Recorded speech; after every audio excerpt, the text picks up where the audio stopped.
ये छोटी सी कहानी भी डर और रोमांचक का एक मिला जुला रूप है, जिसे कई बार मैंने मेरे गांव के अनेक लोगों से सुना था।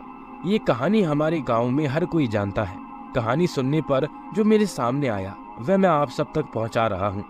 जो कहानी मैंने सुनी वह इस प्रकार थी। बलदेव नाम का एक बहुत हट्टा कट्टा पहलवान युवक हमारे गांव में रहता था। उसकी उम्र 25 या 26 वर्ष की रही होगी। पहलवान ऐसा कि हर दंगल वही जीतता था। आसपास के गांव में उसका मुकाबला करने वाला दूसरा कोई पहलवान नहीं था। दिलेर भी ऐसा कि आधी रात को अकेले ही शमशान में भी चला जाए। एक बार उसने अपने खेत में खरबूजे की फसल लगा रखी थी। आवारा पशु और नील गाय खेती को उजाड़ देते थे, इसीलिए वह दिन रात खेतों में ही रहकर अपनी फसल की रखवाली करता था और फसल काफी अच्छी लगी थी। इसीलिए बलदेव को इस बार अच्छे दाम मिल जाने की उम्मीद थी। वह सुबह शाम खेतों में ही रहकर कसरत कर लेता था। कभी कभार जब उसका बूढ़ा पिता खेत में चला आता था, तभी वह कुछ समय के लिए गांव आता था। गांव से खेत की दूरी कोई 2 या 3 किलोमीटर के आसपास थी। एक बार अमावस की काली अंधेरी रात थी। चारों तरफ सन्नाटा छाया हुआ था। बलदेव अपने खेत में मौजूद एक घास फूस की झोपड़ी के बाहर एक खटिया पर लेटा हुआ था। हवा के हल्के हल्के झोंके आ रहे थे। खेत में काम करके दिन भर के थके बलदेव को जल्दी ही नींद ने अपने आगोश में ले लिया। रात में ही किसी समय उसे एक सपना आया कि एक बहुत लंबा और तगड़ा पहलवान उसे कुश्ती के लिए ललकार रहा है, जिसका रंग काला है, आंखें अंगारे सी लाल है। दोनों के बीच कड़ा मुकाबला होता है। पता नहीं कितनी देर तक दोनों लड़ते रहे और दोनों ही थककर चूर हो गए थे, मगर कोई भी हार मानने को तैयार नहीं था। परंतु अचानक ही काले पहलवान के एक दांव में फंसकर बलदेव हारने की कगार पर पहुंच गया और ठीक उसी पल उसकी आंखें खुल गईं। उसका शरीर पसीने से लथपथ था।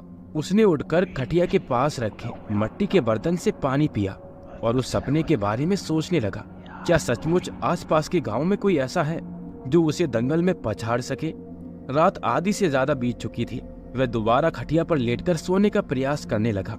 फिर अचानक उसे ऐसा लगा कि उसके खेत में कोई घुस आया है, क्योंकि उसे कदमों की आवाज सी आ रही थी। उसने उठकर देखने का निर्णय लिया, क्योंकि अंधेरा होने के कारण उसे वहां से कुछ भी दिखाई नहीं दे रहा था। जब वह आवाज की दिशा में आगे बढ़ा तो उसे एक काली परछाई सी एक स्थान पर खड़ी दिखाई दी, और कोई होता तो ये देखकर डर गया होता। मगर बलदेव पहलवान होने के साथ साथ दिलेर भी था। उसने आवाज लगाई, कौन है? मगर कोई प्रतिक्रिया नहीं हुई। अब वह परछाई के बिल्कुल पास आ चुका था। अंधेरे में देखने की कोशिश करते हुए बलदेव को लगा कि वह कोई काला सा आदमी है।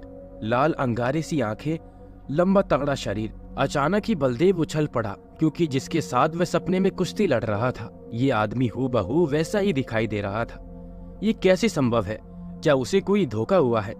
ऐसे कई सवाल अभी वह सोच ही रहा था कि उस काले आदमी ने अपनी जांघों पर हाथ मारते हुए चुनौती प्रस्तुत कर दी। उसके शरीर पर कपड़े के नाम पर लाल लंगोटी सी अंधेरे में चमक रही थी। अब बलदेव आगे कुछ न सोच पाया, क्योंकि उसको कोई कुश्ती के लिए ललकार रहा था। उसने भी अपने कपड़े एक तरफ निकाल कर रख दिए और उससे भिड़ने को तैयार हो गया।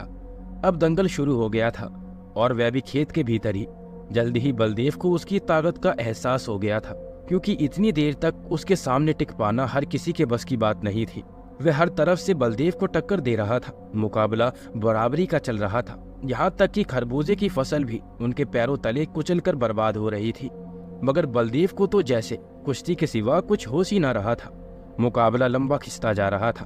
दोनों थककर चूर हो गए थे, मगर हार मानने को कोई भी तैयार नहीं दिख रहा था। यहाँ तक कि सुबह होने वाली थी। तभी बलदेव के एक दाव से धोखा खाकर काला आदमी चारों खाने चित हो गया। अपने नाम के अनुसार बलदेव विजय रहा था। हारने पर पहली बार ध्यान से बलदेव ने उसे देखा। वह 100% वही था जिसे उसने अपने सपने में देखा था। अचानक बलदेव की नजर उसके पैरों पर गई और वह दहल उठा, क्योंकि उसके पैर के पंजे उल्टे थे। क्या वह इंसान नहीं था? क्या वह इतनी देर से जिससे कुश्ती लड़ रहा था वह कोई शैतान है? बलदेव के जिस्म में छुरछुरी सी दौड़ गई। कभी न डरने वाले बलदेव को आज पहली बार डर का एहसास हो रहा था। इतनी देर में वह उल्टे पंजों वाला भी उठ गया और असावधान और हैरानी में उलझे हुए बलदेव की गर्दन मरोड़ दी। अचानक ही हुए इस हमले के लिए वह बिल्कुल भी तैयार नहीं था। उसकी गर्दन की हड्डी के टूटने की आवाज और उसकी चीखें दोनों एक साथ सुनाई दे रही थी। सुबह जब गांव के लोग खेतों में पहुंचे तो भयंकर मंजर उनकी आंखों के सामने था। बलदेव का सारा खेत उजड़ा पड़ा था। खरबूजे की फसल पूरी तरह से तबाह हो गई थी और उनके बीच में बलदेव पड़ा था, जो अंतिम सांसें गिन रहा था। उसने रात को हुई घटना टूटे फूटे शब्दों में बताई और दम तोड़ दिया। पूरे गांव में खबर फैल गई थी कि बलदेव को मारने वाला कोई इंसान नहीं बल्कि कोई शैतान या जिन था।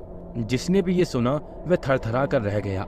दोस्तों, ऐसी बहुत सी कहानियां होती हैं जिन पर हम लोग भरोसा नहीं करना चाहते, मगर यही कहानी हमारे गांव के लोगों को बहुत सालों से भयभीत करती आ रही है और इस तरह इस कहानी का अंत हो जाता है।